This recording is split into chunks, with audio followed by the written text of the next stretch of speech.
आज Rouse Avenue court के अंदर ईडी को जो 7 दिनों की रिमांड मिली थी वो खत्म हुई और ईडी ने और रिमांड मांगी, मगर ये शायद कम ही देखा गया कि अरविंद केजरीवाल जी ने कोर्ट से कहा कि मुझे इसके अंदर कोई दिक्कत नहीं है, ये जितने दिनों की रिमांड मांग रहे हैं इनको रिमांड दे दी जाए, जितनी छानबीन करनी है, जितनी इन्वेस्टिगेशन करनी है, जितनी पूछताछ करनी है, ईडी अपनी पूरी तसल्ली कर ले। तो अरविंद केजरीवाल जी ने अपनी रिमांड को अपोज नहीं किया, उन्होंने उसका स्वागत किया। उसके बाद अरविंद केजरीवाल जी ने कोर्ट से इजाजत मांगी कि मैं कोर्ट के संज्ञान में अपने इस मामले के विषय में कुछ बातें रखना चाहता हूं। ईडी ने इसका विरोध किया। फिर अरविंद केजरीवाल जी के वकील ने सेक्शन 313 कोट किया और कहा कि ये अपनी स्टेटमेंट कोर्ट के सामने दे सकते हैं, कोर्ट इसको अलाउ कर सकता है, प्रावधान है, लिहाजा कोर्ट ने इसको अलाउ किया। जितनी स्टेटमेंट हम लोग उनकी लिख सके, समझ सके, वो मैं एक बार आपको पढ़ के सुनाना चाहता हूं। अरविंद केजरीवाल जी ने कहा कि यह केस लगभग 2.25 साल से चल रहा है। 17 अगस्त 2022 को सीबीआई का पहला केस फाइल हुआ था और 22 अगस्त 2022 को ईडी ने अपनी ईसीआईआर फाइल की। अब मुझे गिरफ्तार किया गया है। ना तो किसी कोर्ट ने मुझे दोषी करार किया है, ना ही मेरे ऊपर कोई मुकदमा चला है, ना ही मेरे ऊपर कोई आरोप तय हुए हैं, ना ही मेरे ऊपर कोई आरोप लगे हैं। अभी तक केस में सीबीआई ने 31,000 पेज कोर्ट में फाइल किए हैं और 294 विटनेस यानी कि गवाह एग्जामिन किए गए हैं। ईडी ने लगभग 162 विटनेस को एग्जामिन किया है और करीब 25,000 पेज फाइल किए हैं। इन सारे विटनेस और कागजों को मिलाकर मुझे क्यों गिरफ्तार किया गया है? मेरे नाम सीधे सीधे 4 स्टेटमेंट डाले गए हैं, यानी कि लगभग 4 स्टेटमेंट ऐसे हैं जिनमें अरविंद केजरीवाल जी के नाम का जिक्र है और उन्होंने कहा कि मैं ये चारों स्टेटमेंट्स के विषय में आपके सामने बात रखना चाहता हूं। पहला स्टेटमेंट मनीष सिसोदिया जी के तब के सेक्रेटरी सी अरविंद के विषय में था। उन्होंने कहा मेरा नाम 4 जगह आ रहा है। सबसे पहले हैं सी अरविंद। सी अरविंद मनीष सिसोदिया के सेक्रेटरी थे। उन्होंने यह बयान दिया कि एक दिन वह मेरे घर में मेरी मौजूदगी में मनीष सिसोदिया जी से उनके कुछ एक्साइज के डॉक्यूमेंट्स हैंडओवर किए, यानी कि सी अरविंद को मनीष सिसोदिया जी ने सीएम साहब के घर पे कुछ एक्साइज के डॉक्यूमेंट्स हैंडओवर किए। उन्होंने यह नहीं कहा कि कुछ पैसे दिए, ऐसा कोई आरोप नहीं है। मैडम, मेरे घर पे ढेरों विधायक, मंत्री और अधिकारी आते हैं, उनके सेक्रेटरी आते हैं, वह आपस में खुसर पुसर करते रहते हैं और कई कागज एक दूसरे से एक्सचेंज करते हैं। मुझे क्या पता कौन किसको क्या दे रहा है?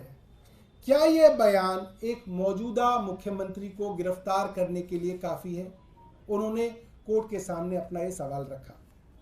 उसके बाद उन्होंने दूसरे गवाह के ऊपर आए जिनका नाम है मुगुंटा श्रीनिवास रेड्डी, जिनको एमएसआर भी कहते हैं, जो जगन रेड्डी की पार्टी के सांसद थे।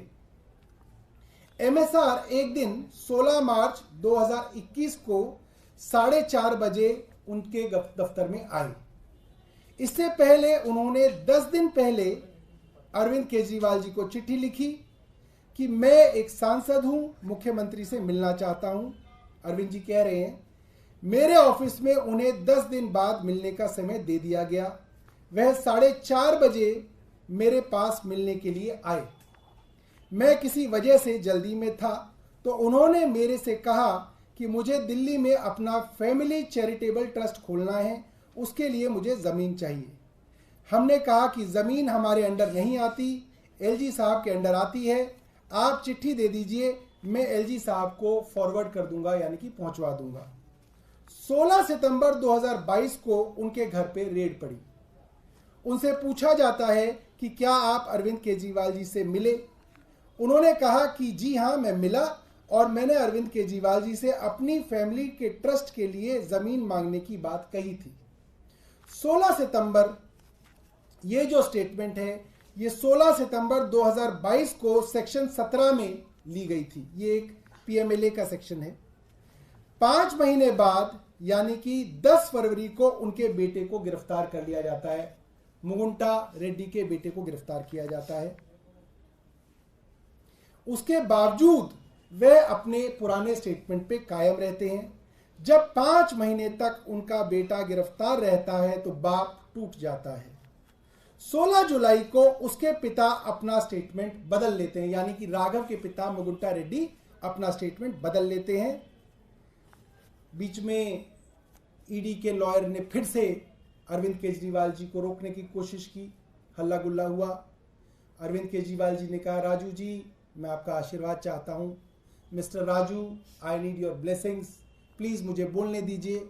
और फिर किसी तरीके से दोबारा अरविंद जी ने अपनी बात शुरू की। उन्होंने कहा 16 जुलाई को अपना बयान वे बदल लेते हैं। एक बाप अपने बेटी की गिरफ्तारी के बाद अपना बयान बदलता है और 18 जुलाई को उनका बेटा छूट जाता है। उसके बाद उनका और कोई नया स्टेटमेंट रिकॉर्ड नहीं किया जाता।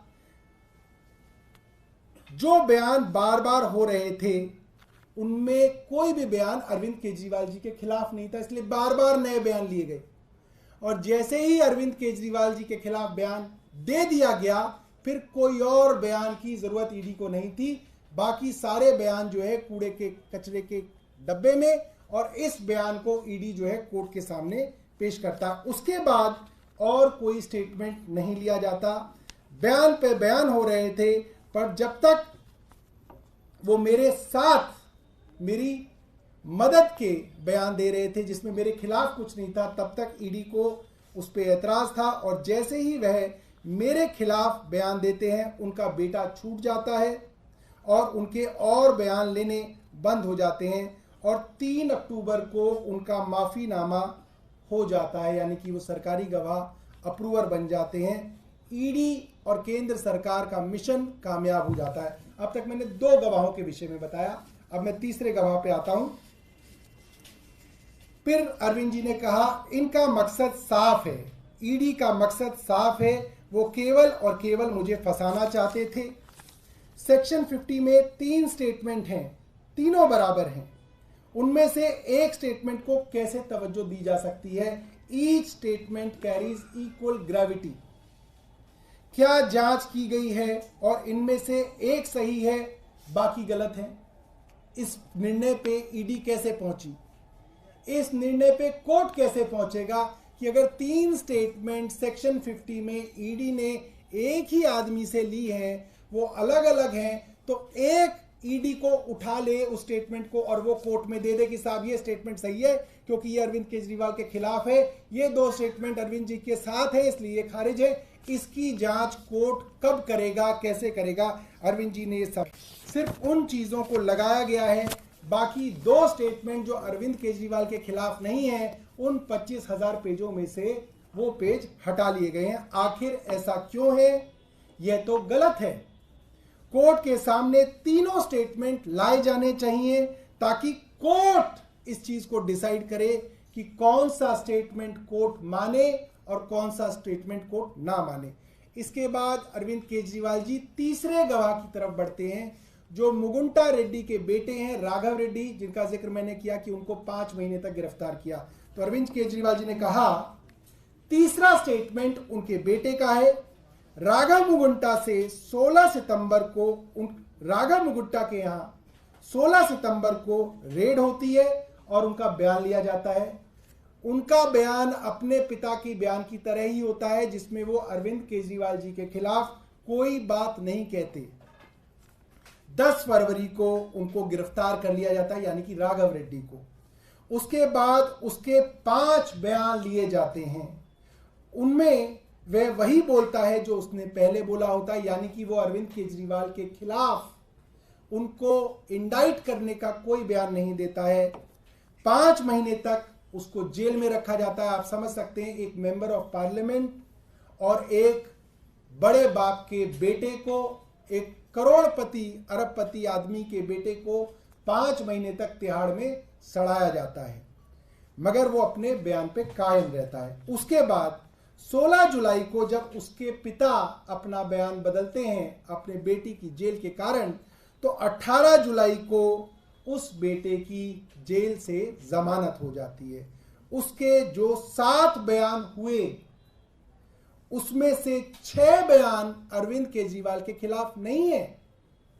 7वें बयान में जैसे ही वो मेरे खिलाफ बोलते हैं, उसके बाद कोर्ट, उसके बाद ईडी उनका और कोई नया स्टेटमेंट रिकॉर्ड नहीं करता, उसे जेल से छोड़ दिया जाता है, उनको माफीनामा दे दिया जाता है और ये 6 स्टेटमेंट कूड़े के डब्बे में डाल दिए जाते हैं। अरविंद केजरीवाल जी का सवाल है कि ये कौन तय करेगा कि 7 में से 6 स्टेटमेंट गलत है, 7वां स्टेटमेंट सही है? ये ईडी कैसे तय कर सकती है? ये तय कोर्ट करेगा, न्यायालय करेगा। लिहाजा वो 6 स्टेटमेंट भी कोर्ट के रिकॉर्ड पे लाए जाने चाहिए। उसके बाद जो ईडी का स्टार विटनेस है, उनके विषय में अरविंद केजरीवाल बात करते हैं, शरद चंद्र रेड्डी। चौथा है शरद चंद्र रेड्डी। शरद रेड्डी का केस 16 सितंबर में, माफ कीजिएगा, शरद रेड्डी के मामले में 16 दिसंबर को उनके यहां रेड हुई। उसने मेरे खिलाफ कुछ नहीं कहा। 9 नवंबर को उसने मेरे खिलाफ कुछ नहीं कहा, यानी कि जब रेड हुई तब उसने कोई बयान नहीं दिया। उसके बाद 9 नवंबर को उसको पूछताछ के लिए बुलाया गया, उसमें भी उसने अरविंद केजरीवाल जी के खिलाफ कुछ नहीं बोला। 10 नवंबर को अगले दिन उसकी गिरफ्तारी हो जाती है। उसके बाद 9 बयान दर्ज किए जाते हैं। 9 different statements of Sharad Reddy are recorded by ED in their custody. और उन 9 के 9 स्टेटमेंट्स में शरद रेड्डी अरविंद केजरीवाल के खिलाफ उनको इंडाइट करने वाला कोई स्टेटमेंट नहीं देते हैं। उसके बाद 25,000 करोड़ रुपए की कंपनी औरबिंदो फार्मा के मालिक के बेटे शरद रेड्डी को 6 महीने तक जेल में सड़ाया जाता है।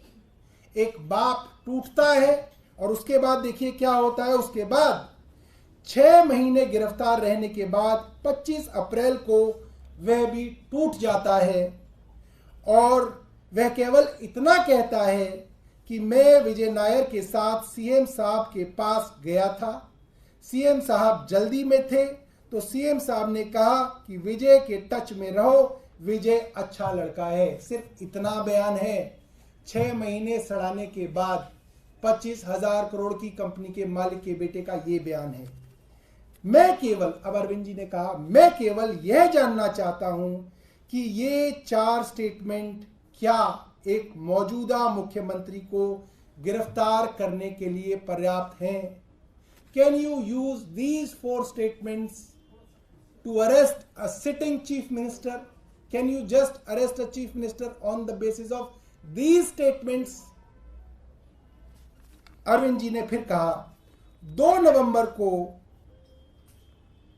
जो 30,000 पेज की फाइल की गई है, यह 30,000 जो पेज फाइल किए हैं ईडी ने, उसके अलावा करीब 1 लाख पेज ईडी के पास वो हैं जिसके अंदर अरविंद केजरीवाल और आम आदमी पार्टी के नेताओं की बेगुनाही साबित होती है।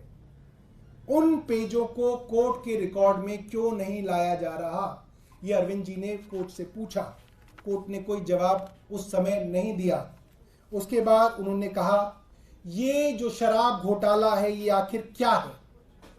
क्या आरोप लगाया गया है? आरोप यह लगाया गया है कि किसी साउथ लॉबी ने 100 करोड़ रुपए की पैसे शराब की पॉलिसी बनाने के लिए आम आदमी पार्टी को दिए। यही आरोप है बेसिकली ईडी का कि 100 करोड़ रुपए एक पॉलिसी बनाने के लिए सो कॉल्ड साउथ लॉबी ने आम आदमी पार्टी को दिए। जस्टिस खन्ना ने अपने सुप्रीम कोर्ट के ऑर्डर में पेज नंबर 22 के पैराग्राफ नंबर 12 में कहा है कि जो 100 करोड़ रुपए की रिश्वत वाली बात है, this is a matter of debate. ये बात संदेहास्पद है, ये बात विवादास्पद है, ये बात बहस योग्य है। इसके लिए अभी तक ईडी ने कोई सबूत दाखिल नहीं किए हैं कि 100 करोड़ की रिश्वत साउथ ग्रुप ने आम आदमी पार्टी के नेताओं को दी। तो असली शराब घोटाला क्या है? अरविंद जी ने कहा, असली शराब घोटाला शुरू होता है ईडी की जांच शुरू होने के बाद। जब ईडी की जांच शुरू होती है, ईडी की जांच के दो मकसद थे।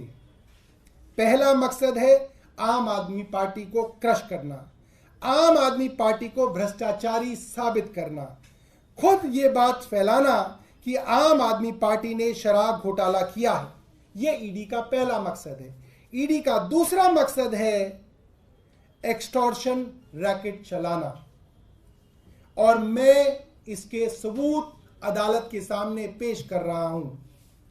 ईडी का मकसद है पैसे इकट्ठे करना। फिर अरविंद केजरीवाल कहते हैं, शरद चंद्र रेड्डी के केस में शरद चंद्र रेड्डी को जमानत दो कारणों से मिली।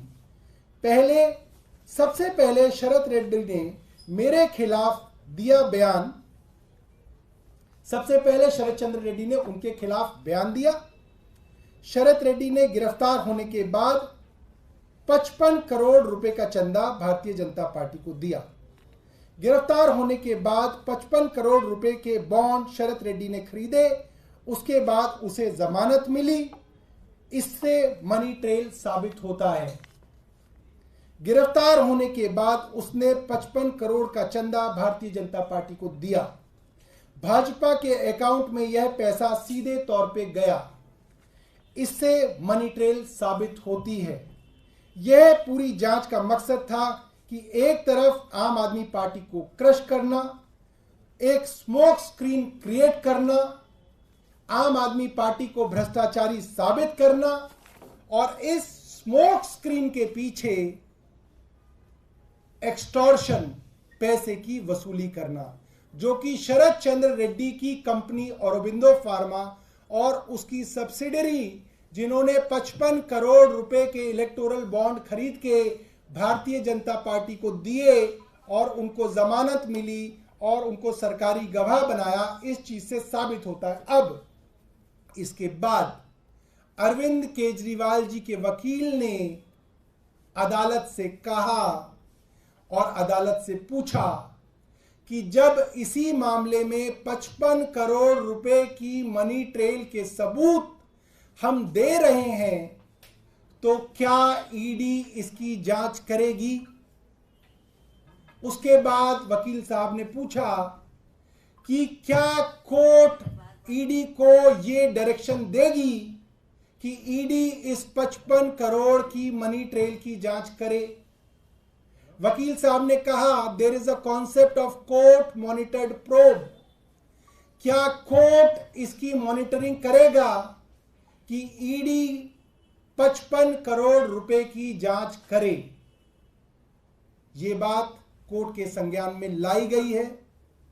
मैं पूरी दिल्ली, पूरा हिंदुस्तान और मैं कह सकता हूं दुनिया के अलग अलग देशों की सरकारें आज इस राउज एवेन्यू कोर्ट की तरफ, भारत की न्याय व्यवस्था की तरफ, हाई कोर्ट की तरफ, सुप्रीम कोर्ट की तरफ देख रही है कि एक सिटिंग चीफ मिनिस्टर ने अदालत में सबके सामने सबूत दिए, क्या अदालत उसकी जांच के आदेश देगी?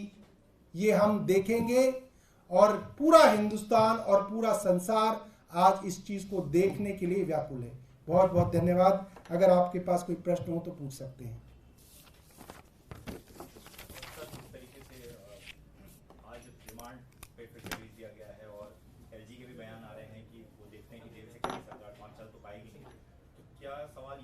है विपक्ष की तरफ से कि क्या सुनीता केजरीवाल को गद्दी सौंप सकते हैं अरविंद केजरीवाल?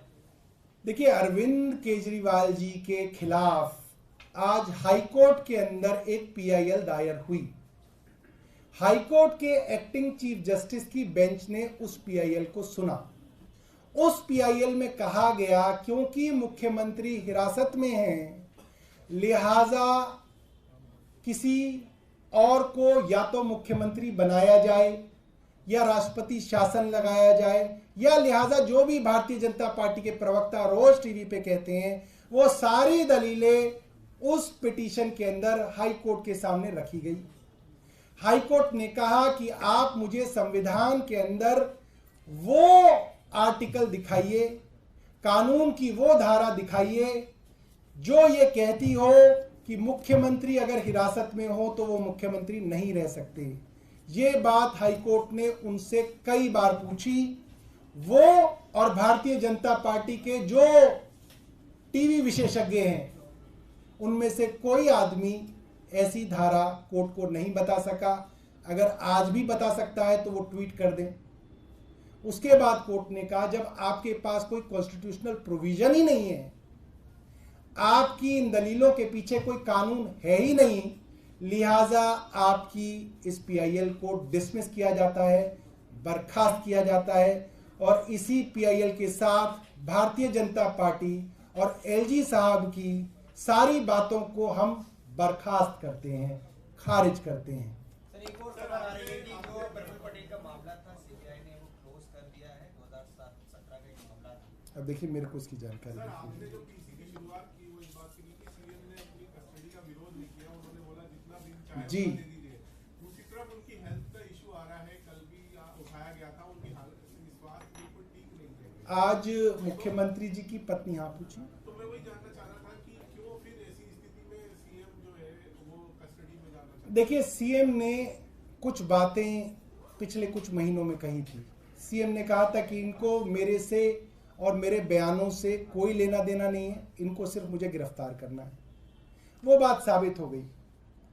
7 दिन की रिमांड हो चुकी है, कोई नया सबूत, कोई चीज सामने नहीं आई है, ढाक के वही बात। तो सीएम साहब ने कहा कि अब तुम अपनी पूरी तसल्ली कर लो, जितने दिन मुझे रिमांड में रखना है तुम रख लो।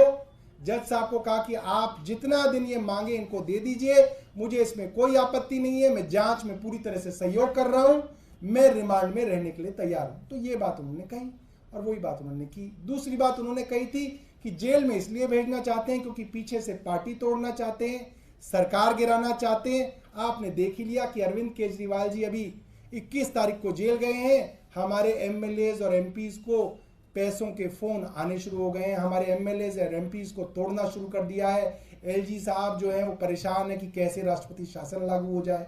तो ये तो जो बातें उन्होंने कही वो सब आपके सामने।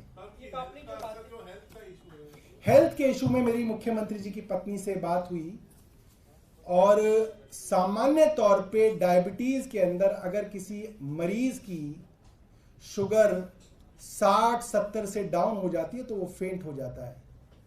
और उनकी पत्नी बता रही थी कि अगर 80 से भी नीचे हो जाती थी तो काफ़ी तकलीफ होती थी, मगर 1 या 2 दिन पहले उनकी शुगर 46 के लेवल पे गई, जो कि मुझे लगता है मुख्यमंत्री जी की स्वास्थ्य के लिए जानलेवा है।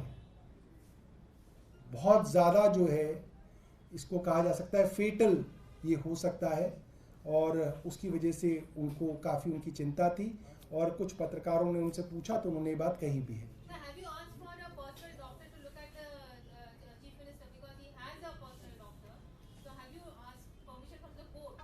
देखिए, मेरे को इसकी जानकारी नहीं है, हो सकता है वकीलों ने किया हो, बट मेरे को इसकी जानकारी नहीं है।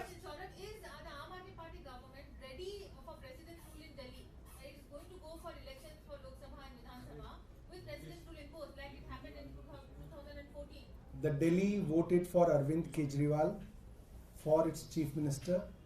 His tenure is till February 2025. Aam Aadmi Party in Delhi wants to see Mr. Arvind Kejriwal as their chief minister till 2025, and they will vote him again to power beyond 2025.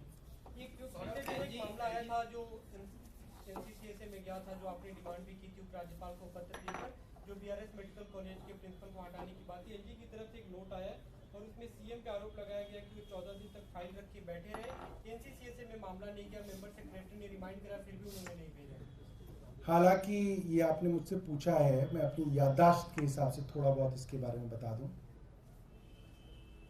बाबा साहब अंबेडकर एक अस्पताल हमारा रोहिणी में है और उसकी एमबीबीएस की छात्राओं के साथ जब वाइवा होता है, उस दौरान उनके एक प्रोफेसर ने उनसे बहुत अभद्र बातें की, उनसे महिलाओं के प्राइवेट पार्ट्स के विषय में कुछ ज्यादा ही छानबीन की, उनके शरीर के अंगों को छूने की कोशिश की।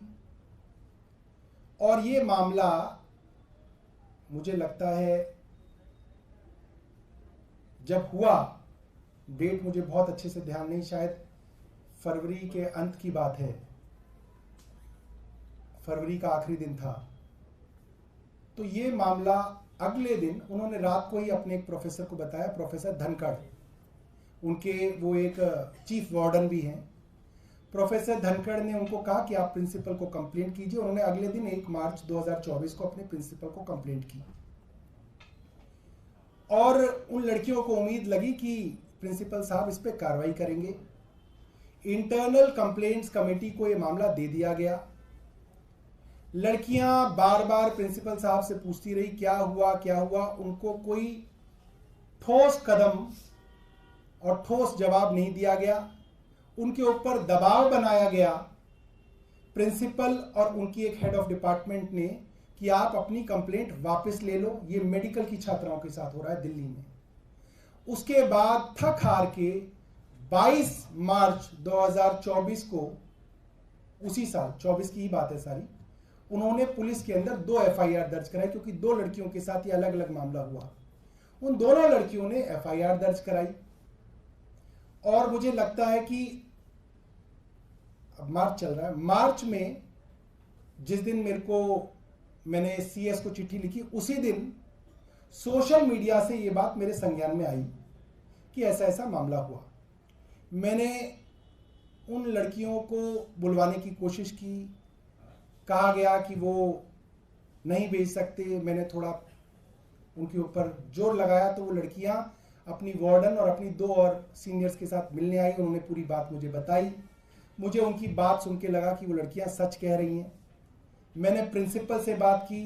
प्रिंसिपल जब मुझसे बात कर रहे थे तो भी उस आरोपी प्रोफेसर की तरफदारी कर रहे थे, उन लड़कियों के ऊपर अनर्गल आरोप लगा रहे थे। लिहाजा मैंने मुख्य सचिव को चिट्ठी के अंदर कुछ बातें लिखी। मैंने कहा कि जो आईसीसी आपने मार्च के शुरू में बनाई थी, अब तक आईसीसी की रिपोर्ट क्यों नहीं आई है। दूसरी बात, मैंने उनसे पूछा कि प्रिंसिपल बता रहे हैं कि स्वास्थ्य सचिव को प्रिंसिपल ने 5 मार्च को ये बात बता दी, तो आपने इस डिपार्टमेंट के मंत्री को ये बात क्यों नहीं बताई। आईसीसी इसके ऊपर कब तक बैठा रहेगा, आईसीसी की रिपोर्ट क्यों नहीं आई। और मुख्य सचिव को कहा कि जो प्रोफेसर हैं इनको तुरंत सस्पेंड किया जाए और ये जो 2 प्रिंसिपल और जो हेड ऑफ द डिपार्टमेंट है इनको ट्रांसफर किया जाए और मेरे को 24 घंटे के अंदर इसकी रिपोर्ट दी जाए। और मैं हैरान हूं कि अगले दिन जो रिपोर्ट मुख्य सचिव ने दी वो इतनी शर्मसार करने वाली घटिया रिपोर्ट है कि मैं समझता हूं कि कोई भी आदमी ऐसी घटिया रिपोर्ट नहीं देगा। उन्होंने ये लिखा उसमें कि स्वास्थ्य सचिव ने मंत्री को इसलिए नहीं बताया क्योंकि ये मामला सर्विसेज का है, लिहाजा मंत्री को ये बात नहीं बताई जाएगी। ये बात मुख्य सचिव ने लिखा, पहली बात। दूसरी बात उन्होंने लिखी कि मंत्री ये बात क्यों कह रहे हैं कि आईसीसी लेट कर रही है। आईसीसी के पास 90 दिन है रिपोर्ट करने के, आईसीसी अभी काम कर रही है। दूसरी बात उन्होंने ये लिखी मुझे। तीसरी बात उन्होंने मुझे ये लिखी कि इन प्रिंसिपल के ट्रांसफर के लिए एक फाइल एनसीसीएसए को 1 महीने 1.5 महीने पहले दी गई है, जो कि एक रूटीन फाइल थी। उस फाइल के अंदर जितने भी अस्पतालों के जितने भी एमएस हैं, सबकी ट्रांसफर की बात लिखी है, वो कोई एक पर्टिकुलर प्रिंसिपल की बात नहीं लिखी है। तो इतनी घटिया चिट्ठी उन्होंने मुझे मुख्य सचिव ने लिखी कि उसके जवाब में फिर मैंने एलजी साहब को लिखा कि आप इस पे तुरंत कार्रवाई कीजिए और आपको इनके ट्रांसफर की जरूरत नहीं है, आप इनको डिटेल कर दीजिए। एक कॉन्सेप्ट होता है डिटेलमेंट, जो पिछले 6 महीने से जब से अमेंडमेंट आई है दिल्ली के अंदर, आप डॉक्टरों को, एमएस को, एमडी को डिटेल करते हैं। ट्रांसफर तो एनसीसीएसए में समय लगता है, आप कह देते हैं ये डॉक्टर इस अस्पताल से इस अस्पताल में डिटेल कर दिया जाएगा, कोई दिक्कत नहीं है। ये बात एलजी भी जानते हैं, मुख्य सचिव भी जानते हैं, स्वास्थ्य सचिव भी जानते हैं। स्वास्थ्य सचिव खुद ये डिटेलमेंट कर सकते हैं, मगर उन्होंने डिटेलमेंट नहीं की। दूसरी विषय आईसीसी का आया, मैंने उन्होंने कहा, उस चिट्ठी में लिखा, जब दिल्ली पुलिस चार्जशीट दायर कर सकती है इतने दिनों में, आप कह रहे हैं कि आप जो है, आपसे जो है अभी तक जो है आईसीसी की रिपोर्ट नहीं आई। मुझे लग रहा है थोड़ा सा फर्क है। ये मामला हुआ था 31 जनवरी का और ये रिपोर्ट हुआ था प्रिंसिपल को 1 फरवरी को, और पुलिस को रिपोर्ट हुआ था 22 फरवरी को, और स्वास्थ्य सचिव को ये मामला पता चला था 5 फरवरी को। 5 फरवरी को नहीं, 5 मार्च नहीं, 5 फरवरी को अच्छे से मुझे याद है। तभी मैंने कहा था कि आईसीसी को 1 फरवरी को आईसीसी ने काम शुरू कर दिया, पूरा फरवरी गुजर गया, 20 दिन मार्च के गुजर गए, आपके पास 50 दिन आ गए, आपको करना क्या आईसीसी को? कोई रिसर्च कोई ना करनी है, 2 लड़कियों को बुलाना, उनकी गवाही लेनी है, एक उस प्रोफेसर को बुलाना है जिसके ऊपर आरोप लगा, उससे उसकी स्टेटमेंट रिकॉर्ड करनी है। कोई और गवाह है ही नहीं, उन लड़कियों ने बता दिया, हमसे उसने कहा, अकेले में कहा। उन लड़कियों ने 1-2 को किसी को जाते ही बताया होगा, उनका स्टेटमेंट ले लो आप, बस आईसीसी की रिपोर्ट आ सकती है। जानबूझ के आईसीसी की रिपोर्ट नहीं आ रही थी ताकि लड़कियों के ऊपर दबाव बनाया जा सके, और स्वास्थ्य सचिव ने मुझे नहीं बताया ताकि इसके ऊपर कार्रवाई ना हो सके। इसलिए जब हमने एलजी साहब को एक पत्र लिखा कि आप इस पे कार्रवाई कीजिए, तो फिर मुझे बताया गया है कि आईसीसी की रिपोर्ट आ गई है, और मुझे लगता है शर्म से डूब मरने वाली बात है कि आईसीसी की रिपोर्ट में उस प्रोफेसर को क्लीन चिट दे दी गई है। सर, क्योंकि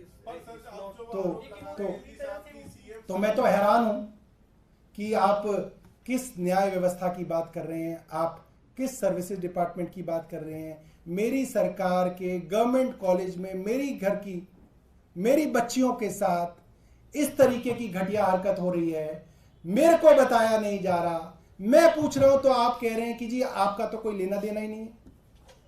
ये तो बहुत ही मतलब ये तो घटियापने की जो है परिकाष्ठा है।